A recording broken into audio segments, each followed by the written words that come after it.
Alright, so I told you that we were getting a new trailer. If you guessed a travel trailer, camper, something like that, guess what? You were right, if you can't tell from the video behind me. I'm gonna go outside and take you around do the outdoor tour, and we'll do an indoor tour as well. I'll also tell you the story about how this all came to be, because, well, it's a fairly long story, but yet it's got its interesting points, and it just shows you how stupid I am. By the way, I know nothing about travel trailers. This is going to be interesting, and I'll explain later when I explain what the heck's going on and how this all came to be.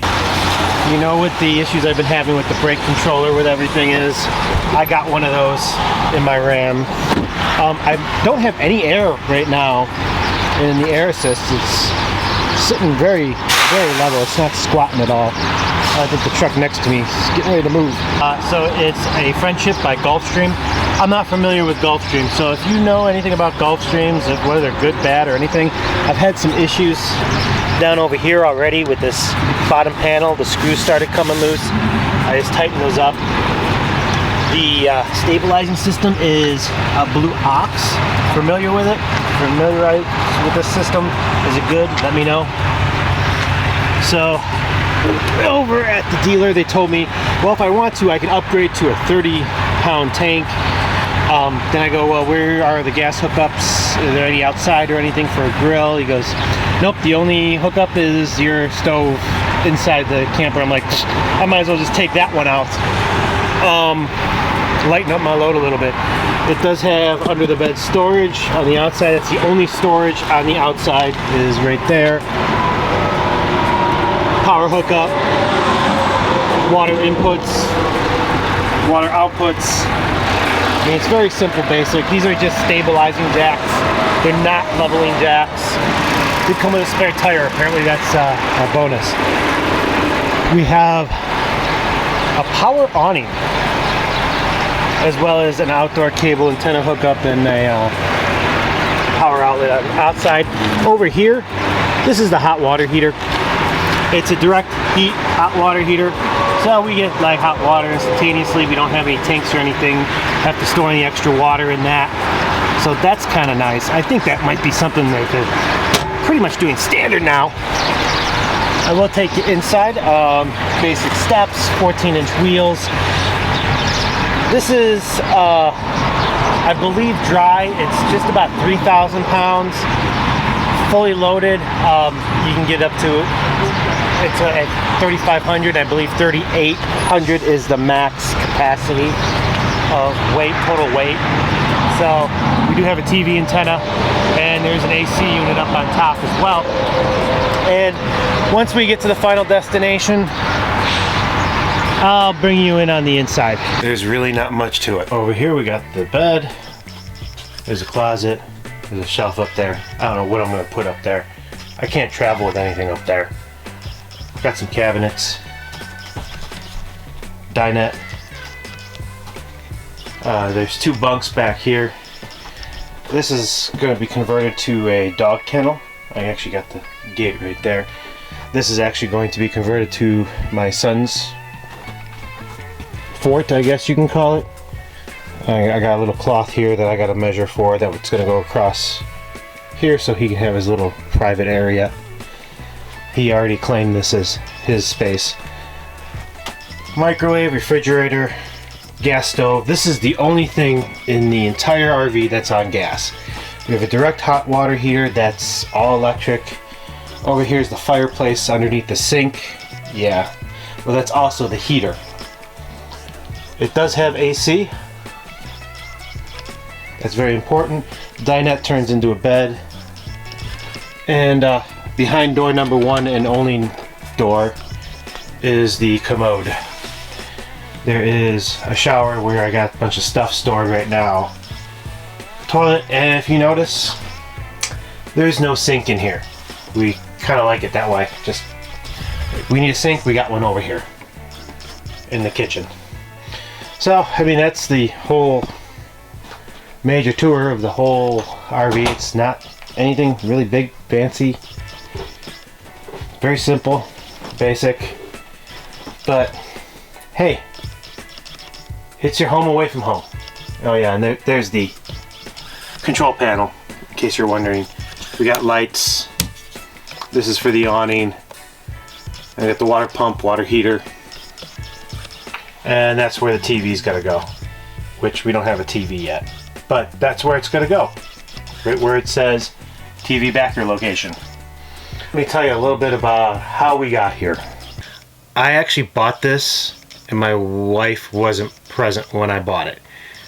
And no, she's not mad at me. And yeah, we're still married. To really get a good glimpse of why we decided to do this, we have to go all the way back to about 14 years, almost 15 years ago when, well, we were on our honeymoon. My wife, so when she picked out our honeymoon, we're engaged, and she's like, I want to go on a cruise. And she goes, I said, okay, great. She's like, well, where should we go? I'm like, oh, go someplace warm and tropical. So she picked Alaska. Honestly, it was actually a really good idea because one of the things she said is like, we both really want to go there. This is our best opportunity to do that. And they got cruises in Alaska. So that's what we ended up doing. We went on an Alaskan cruise.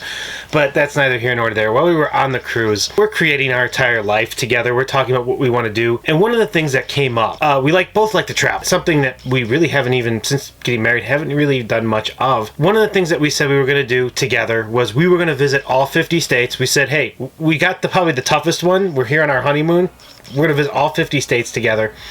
When we set up our guidelines, we had a few that were grandfathered in, and it's funny because I think we visited every single one of those that we grandfathered in since we've been married. It was like Wisconsin, Michigan, Indiana, obviously Illinois. And the other rule was if we both had been there, but we weren't there together, it doesn't count. If you start looking at our map, it really fills up. East of the Mississippi, west of the Mississippi is pretty empty. That's probably where this whole idea of really kind of wanting to get out and travel started. Now let's fast forward, and I'm going to take you to a year called 2020. I think we all know what happened to all of us in the year of 2020. My wife had this idea because we're working from home, that she could work from home except really be on the road, and we could travel during this time. And we did get out for like a week, and my son did school on the road and my wife worked on the road and I drove. When all was said and done, we went and did stuff together, and basically, it was just stuff that we did around my parents' house. We saw my parents and we did hiking and stuff like that around that area. It worked out fairly well. She really wanted an RV of her own because we were using my parents' RV. I think my parents are a little nervous about the idea of me driving their RV.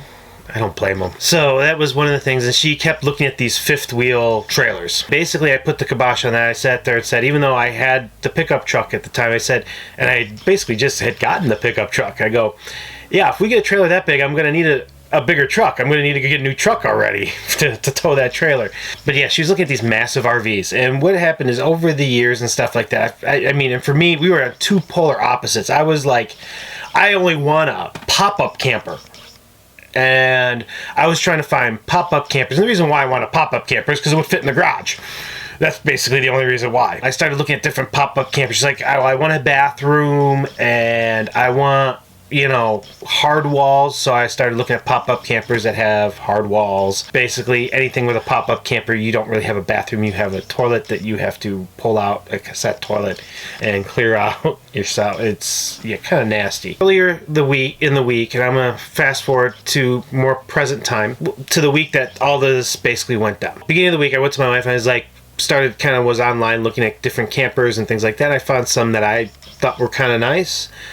And I thought that she might approve of, and she looked at it, she's like, actually, yeah, I really like that. It looks really nice. I'm like, it's not big. It's actually relatively small. It checks off all of your boxes. It doesn't check off mine because it won't fit in the garage, but we're just going to have to figure out something for storage outside of that. One thing that came up was if we do like indoor storage, maybe I can find some place where I can shove the snowplow along in with it, and then it's a business expense, right? Kind of the idea is like, okay, we would just have to figure out storage.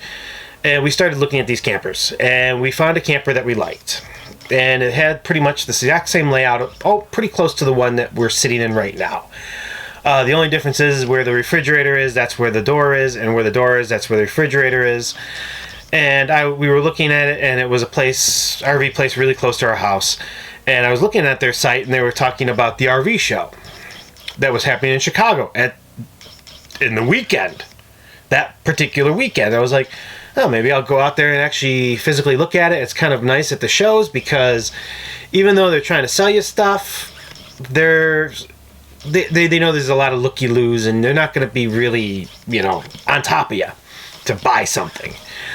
I went out there, I started looking at it, and I found the camper actually from the exact dealer that I was looking at, that we were looking at before. And me and my son went there, and we were looking at it, and before that, we actually walked through and we saw this one. And actually the salesperson came up and talked to us, and I was like, and she's like, oh, so kind of what were you looking for a camper? I'm like, actually, this is pretty much it. And, oh, okay. I'm like, yeah, we were going to look around a little bit more, and I have to talk to my wife about it. And so I did call her about it, sent her some photos. And in the meantime, we found the camper that we originally looked at online that we liked. And I started looking at it a little bit more, and just the configuration wasn't good because you couldn't see the TV from the bunk beds like you can with this one because of where the refrigerator was located. That one didn't have a microwave like this one did. One of the other big differences, the AC in this one is a head unit, roof unit. That one was actually a wall unit. What was some other differences? I think it didn't have a fireplace, but it did have a heater. This one checked off all of our boxes. The only thing that my wife liked is she did like having the door towards the back, but she was willing to compromise on that. So ultimately, I sat there and I said, and this was the big kicker, this unit was $2,000 cheaper than the other unit we were looking at. It seemed kind of like a no-brainer as far as if we're going to do it, which one we would get. After talking about it and milling about in my mind and texting back and forth about it, I showed back up at that same booth, walked up, found the salesperson I was talking to before, and said, yeah, we're going to go ahead and do it. We're going to go ahead and get it, and put down a deposit. They got us some passes for the next day so we can finish the paperwork. My wife came over, signed all the paperwork. All that was left is for them to get it out of the show so that we can take delivery on it. So that's basically what happened today. I took delivery on this RV, and it's kind of a surreal experience because we're already sitting there like, what can this do for us? Because when we were talking about getting an RV, we were like, are we actually going to use it? And then we were discussing this, and it's like, okay, we're going to my parents twice in April. That technically we could use it, although we could use theirs too. My wife has a family reunion in Michigan that's a 2-day affair. And it's actually, there's a campground not far from where the reunion's taking place, a state park. So we're going to see if we can get a site there, but that was another option. The other option is the Equip Expo. I wouldn't have to stay, I could bring this down to Louisville, and I wouldn't have to stay in a tent. And that sounded awesome to me. Right there, 4 times throughout the year that we could use it.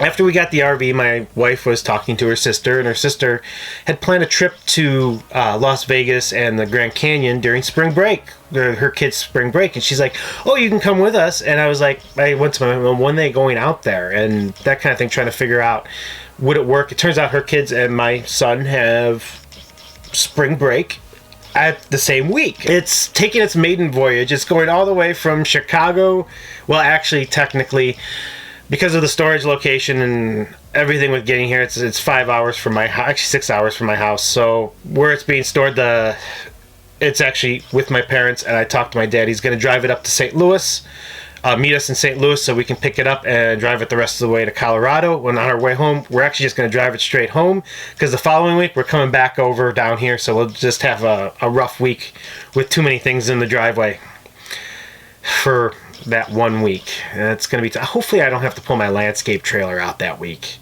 This is just a really exciting time, and when I sit there and think about this, a lot of this is just because I decided to make the decision to be able to set my own schedule, my own life, have my own business. There's a lot of things that your business can do for you, and it's not so much about the money. I mean, the money does help pay for things, don't get me wrong, but it's also about being able to figure out my schedule, to have the time to be able to take a number of days off so that we can actually do some decent camping. Now, as far as taking delivery on this is kind of interesting. So I don't really have a lot of negative things to say about the dealer that we've been working with. Met expectations, I guess you can say. They have not exceeded expectations, but they've met expectations. So this camper did not come from the actual dealer. It's part of the dealer network, you know, the company, the actual dealer location that we got it from. This camper was not their camper. It was from someplace else in the country they brought out for the show. So when we got it, we had one key. I've been searching around, where do I go to get another key? I tried Home Depot. It doesn't work. They don't have a blank for it. I tried Menards. They don't have a blank for it. So hopefully tomorrow we'll go to like Ace or something. Hopefully they've got a blank for it. But yeah, so right now we have one key. The dealer's going to mail us the rest of the keys, but I don't know when that's going to happen. And I'd like to have at least one other key so I can leave it with my dad because it's on his property. There's another issue with keys as well. I won't get into it right now. I want to get that worked out and fixed out before I say anything about it. So now I'm working on trying to get a second key copied. And I would imagine the dealer could do that. Again, maybe I'm wrong. They couldn't. It is an RV dealer and not a car dealer that does have all that. And then there was an issue with the hitch. I mean, I dropped $1,000 for a stabilizing hitch. I would expect everything to go well. Well, it didn't go well. So apparently the hitch, the hookup on the trailer is like 2 5/8 inches. The ball that came on the actual hitch with the bars and everything, that's a 2-inch. And I don't know how those work. If you guys know how that works, I would imagine that would almost seem like an order mistake on part of the dealer, or maybe they just had them on the shelf and they could have ordered it but they didn't. They had it already on the shelf, so they used that one, and they just order them with 2-inch balls or something. But it seems like to me that would almost be like a dealer mistake. Well, what ended up happening is they actually charged me for a new ball to fit my trailer that I just purchased. I'm like, I just dropped $1,000, and it wasn't bad. It was like, I think like $22 out the door. It was a Kurt ball, which is a high profile brand. They didn't gouge me on that ball. If I were to go anywhere and buy a Kurt ball, that same ball, it would probably cost around, you know, $20 to $25. So I wouldn't say that they gouged me on that. I mean, granted, I can get the same ball in a different brand from like Menards, cheaper, but they didn't gouge me on the price of that particular item. But at the same time, it's like I'm sitting there scratching my head like, why wouldn't you want to make my hitch right? And why are you charging me that extra money to make my hitch right? Why wouldn't you? I mean, I'm already paying you $1,000 for that hitch. Why wouldn't you just eat it, I guess you could say, and make it right? I mean, maybe it's my business attitude of going above and beyond to really please the customer. One thing that I noticed in the Home Depot parking lot, when I went to go get a key made, I came back out, my temporary plate was flying off. It was hanging on by a thread, literally a bolt thread. I guess they put the bolts on and they didn't tighten them down or something. One of the nuts had come off. The other one was getting ready to fall off. And I'm sitting there like, why would they just use standard nuts? And it almost looks like they didn't even tighten it down. And it's a temp tag, but still, I didn't want that flying off. I'm thinking like, what am I going to do now as I'm getting ready? And I'm like, I'm at Home Depot. Just get some more bolts. So I got some lock nuts, got some washers, got some fender washers and stuff like that. And then the bolts stayed on there somehow.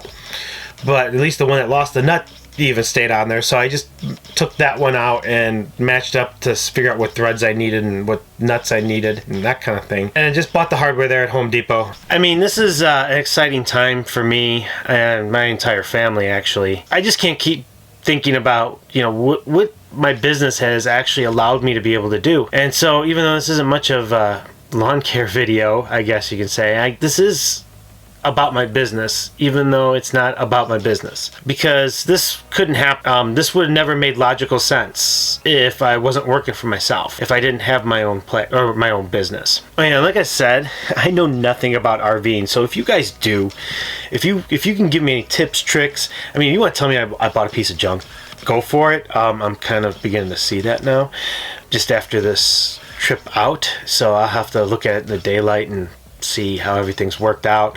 But yeah, if there's anything you can advise me on or tell me about, or, you know, put it down in the comments, because I really don't know exactly what I'm doing outside of pretty much, I mean, I've learned a few things beforehand, but outside today, I didn't even realize, I thought that it was going to come with a hose to empty the, you know, poop tank. Didn't even come with that. I had to buy that separately. I didn't even think that. Anyways, let me know if there's anything I should know. Like, I didn't even think about this either, but everything in this thing's electric except for that burner stove. Feel free to leave in the comments any kind of advice you can give me, because I'm out of my wheelhouse. I did grow up. We did have a motorhome growing up. I was a kid. I didn't really know much about it other than we had a motorhome. Give me some advice. Let me know what I can do. Don't let me make mistakes. And I will see you next time.